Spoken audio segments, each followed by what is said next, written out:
took my possession down the road. All that I own down the road. To set out at night time down the road. Down the road. Down the road. And with God is my witness down the road. There stood a man down the road.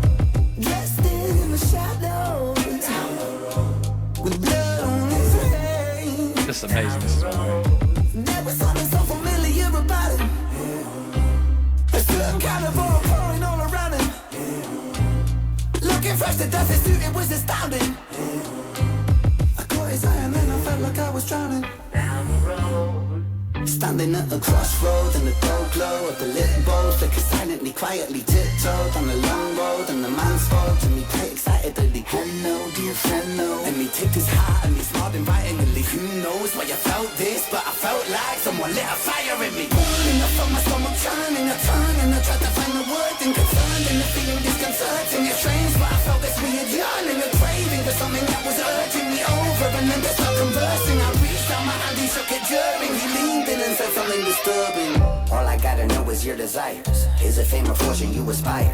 Get up out this life that you've been living. Follow me, I'll walk you through the fire. I got every type of flavoring. You should see the budget of the catering. I don't wanna come off as a salesman, but I got the taste that you've been savoring. Let your pain go, let the flames grow. I'll read every thought that's on your mind. Cause I know you got a name, so why don't you just write it on this line? Here I got a pen and everything. Who needs a wedding ring? I offer the divine. I don't think you fully understand, but I promise that you will in time. So just make a choice. So I stood frozen at the crossroads of time. Took hold of his paper and I leant down to sign. Down the road, down the road, down the road, I still remember back where I was from. See, I was the favorite, the morning sun. See, I had ideas, but they said they're too grand. So they casted me out without reason to doubt. Now there's blood on my hands. See, I've been that one with the silver tongue. Yeah, they say I'm falling, but never run, following the calling. I've been all in with the barrel of a loaded gun, aimed at the masses, at their masses. Yeah, the darkness gon' get you. You can say a prayer if it helps you. That cross won't protect you from the light, bringing lost angel. Shit, I only came to entertain you, but since we made ourselves a deal, you gon' be my fucking puppet till it breaks you. I'ma chain you to the ground, I'll enslave you. Look around, ain't nobody coming here to save you. I'ma take you way down. Cause yeah, I know I've been around, but still I got some shit to prove. And I don't really give a fuck how it's gotta happen, but just know that you gotta fucking deal with the devil written. So shut up and listen to play me some blues. And just know the choice that you made today will be the last thing that you ever choose.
All right then. So I've just reacted to Ren and Chris Webby.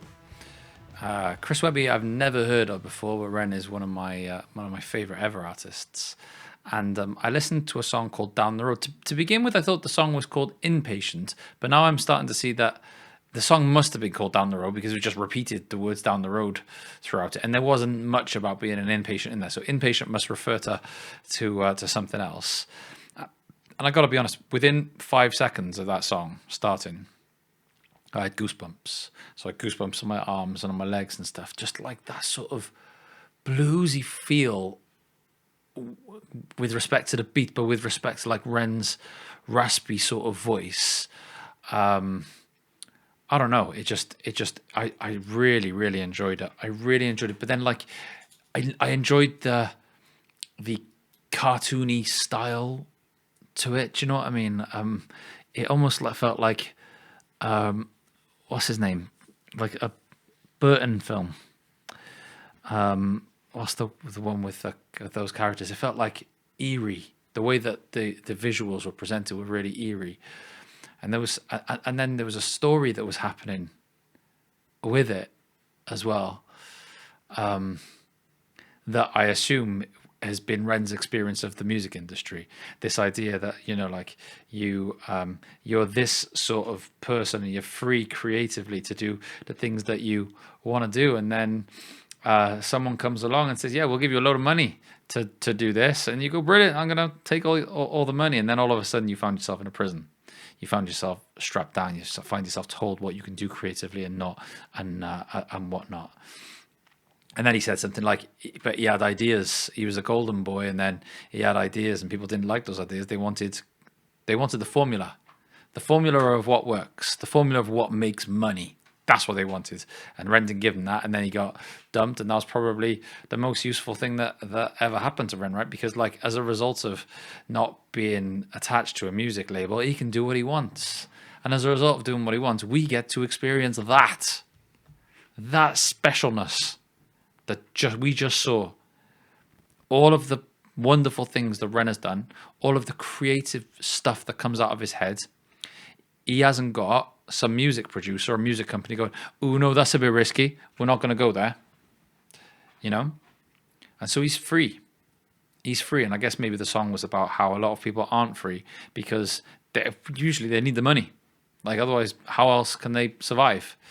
And so he's taken a harder road by not being attached to labels and stuff, and I'm glad it's worked out for him. I'm sure for a lot of people, they sort of almost haven't got the choice. They got to sign away their souls to the music industry and then just toe the line, which is just so sad, isn't it? Because like that, the type of music that Ren produces is just, it's so creative and so fresh, and so like it feels like an elixir of life. It feels like something that lifts me. Do you know what I mean? To really not just have music playing in the background while I drive my car, but to actually engage with the music. That's what Ren's music makes me do. And so yeah, that, like I said, I don't think the message of the song is that complex, but the sound of the song combined with the story that was being told, combined with the visuals, that just, it felt like a bit of a masterpiece. I really enjoyed it. I really enjoyed it. I'm not surprised because it's Ren, but still, I thought that was excellent. All right, that's it. I'm gonna stop talking. Thanks for watching my reaction and my analysis, and I'll catch you next time. Bye bye.